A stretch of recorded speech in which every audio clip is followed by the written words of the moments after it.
Samuel Cooke, born January 22nd, 1931, fatally shot December 11th, 1964. He was an American singer, a songwriter, entrepreneur, and he was considered to be a pioneer and one of the most influential soul artists of all time. Cooke is commonly referred to as the King of Soul.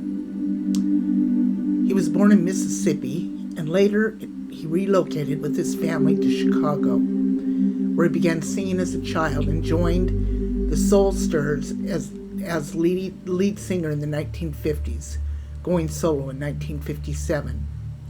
He was the fifth of 8 children of the Reverend Charles Cooke, a minister, and his wife Annie Mae. One of his younger brothers, L.C., later became a member of the doo-wop band Johnny Keeves and the Magnificents. The family moved to Chicago in 1933, and Cooke attended Doolittle Elementary in Chicago. That was the same school that Nat King Cole had attended a few years earlier. Sam Cooke began his career with his siblings in a group called the Singing Children when he was just 6 years old. Cooke was married twice. His first marriage was to singer-dancer Dolores Elizabeth Milligan Cooke, who took the stage name Dee Dee Mohawk in 1953. They divorced in 1958. She also was killed later on in an auto collision in Fresno, California in 1959. Although he and Dolores were divorced, Cooke paid for his ex-wife's funeral expenses. She was survived by her son, Joey. Then in 1958, Cooke married his second wife, Barbara Campbell, who passed away back in 2021. She was born in 1935 in Chicago. His father performed the ceremony. They had 3 children, Linda, Tracy, and Vincent. Vincent drowned in the family swimming pool back in 1963. Less than 3 months after Cooke's death, his widow Barbara married his friend Bobby Womack. Womack sexually abused Cooke's daughter, Linda. Linda married Womack's brother, Cecil Womack, and became the duo Womack and Womack. Cooke also fathered at least 3 other children out of wedlock. In 1958, a woman in Philadelphia, Connie Bowling, claimed Cooke was the father of her son, so Cooke paid her an estimated $5,000 settlement out of court. In November 1958, Cooke was involved in a car accident en route to Greenville. His chauffeur, Edward Cunningham, was killed, while Cooke's guitarist Cliff White and singer Lou Rawls were hospitalized. Cooke was killed at the age of 33 on December 11th in 1964 at the Hacienda Motel in South Central Los Angeles, California. Now, answering several separate reports of the shooting, kidnapping at a motel, found Cooke's body.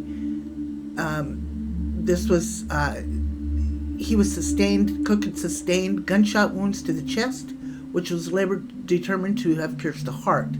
The motel manager, now Bertha Franklin, claimed that she had to shoot him in self-defense. Her account was immediately disputed by Cooke's acquaintances. Now, the motel owner, Evelyn Carr, said that she had been on the telephone with Franklin at the time of the incident. Carr said she overheard Cooke's intrusions and the ensuing conflict and gunshot. She called the police to the request that the officers go to the motel, telling them she believed that there had been a shooting and that Cooke was shot. So the officers' record states that Franklin fatally shot Cooke, who had checked in earlier that evening. Franklin said that Cooke had banged on the door of her office, shouting, "Where's the girl?" in reference to Eliza Boyer, a woman who had accompanied Cooke to the motel and who had also called the police that night from a telephone booth near the motel, minutes before Carr had. Now, Franklin shouted back that there was no one in her office except herself, but an enraged Cooke did not believe her and forced his way into the office, naked except for one shoe and a sport jacket. He grabbed her, demanded again to know the woman's whereabouts, according to Franklin. She grappled with Cooke, and the two of them fell to the floor. She then got up and ran to retrieve a gun. She said that she then fired at Cooke in self-defense because she feared for her life. Cooke was struck once in the torso. According to Franklin, he exclaimed, "Lady, you shot me," in a tone that expressed perplexity rather than anger, before advancing on her again. She said she hit him in the head with a broomstick before he finally fell to the floor and died. Now, what they're not telling you here, folks, in this report is that Eliza Boyer had taken off with Cooke's clothing while he was in the restroom. So she had taken off and he had come out, she was gone. That's why he was naked. They had been clubbing that night. They had gone to 2 different clubs that evening. So he was shot at 3 times, but only 1 bullet actually went through his chest. Boyer told the police that she had first met Cooke earlier that night and had spent the evening in his company. She said that after they left the local nightclub together, she repeatedly requested that he take her home, but he instead took her against her will to the Hacienda Motel. She said that once in the motel room, Cooke physically forced her onto the bed and then stripped her to her panties.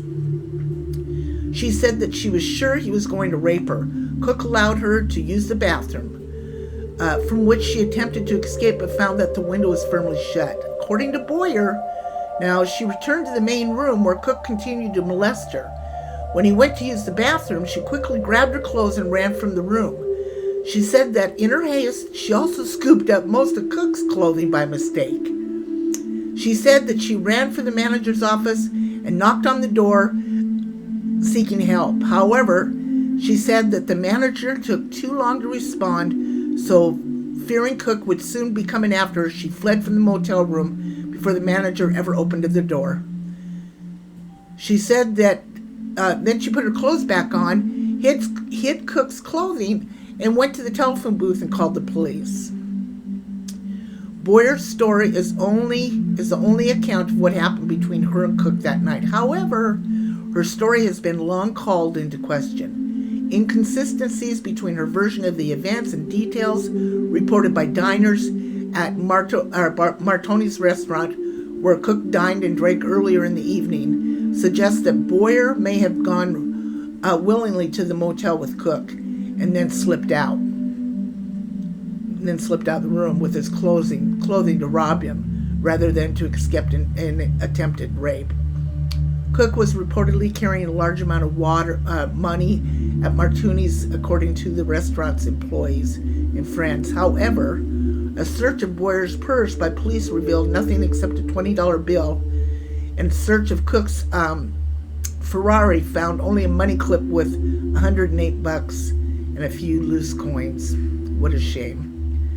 However, questions about Boyer's role was beyond the scope of inquest, the purpose of which was only established in the circumstances of Franklin's role in the shooting. Boyer's leaving the motel room with almost all of Cooke's clothing, and then the fact that the test showed Cooke was inebriated at the time. A plausible explanation to the inquest jurors for Cooke's bizarre behavior and state of undress. So some of Cooke's family and supporters, however, have rejected Boyer's version of events, as well as those given by Franklin and Carr. They believe that there was a conspiracy to murder Cooke and that the murder took place in the same manner entirely different from the 3 official accounts. Singer Etta James viewed Cooke's body before the funeral and questioned the accuracy of the official version of the events. She wrote that the injuries were observed were well beyond official account of Cooke's having fought Franklin alone. James wrote that Cooke was so badly beaten that his head was nearly separated from his shoulders. Come on, folks. Hit with a broomstick, the head almost separated from the shoulders. Shame. His hands were broken and crushed, and his nose mangled. Some people have speculated that Cooke's manager, Ellen Klein, might have had a role in his death. Klein owned Tracy Ltd., which ultimately owned all the rights to Cooke's recordings. Ooh, Not sounding good there. No concrete evidence supporting a criminal conspiracy has ever been presented to date. Maybe they should. The funeral service for Cooke was held on December 18th, 1964 at A.R. Leake Funeral Home in Chicago. 200,000 fans lined up for more than 4 city blocks to view his body. Afterwards, his body was flown back to Los Angeles for a second service at Mount Sinai Baptist Church on December 19th, which included a much heralded performance of The Angels Keep Watching Over Me by Ray Charles, who stood in for a grieving-stricken Bessie Griffin. Cooke was interred at the Forest Lawn Memorial Park Cemetery in Glendale Park. Now, I can tell you what, Samuel Cooke, in my opinion, is one of the best singers that there was, and such a young man. And he sure deserved a lot better. Thank you, folks. Don't forget to subscribe, like, and we'll see you on the next one.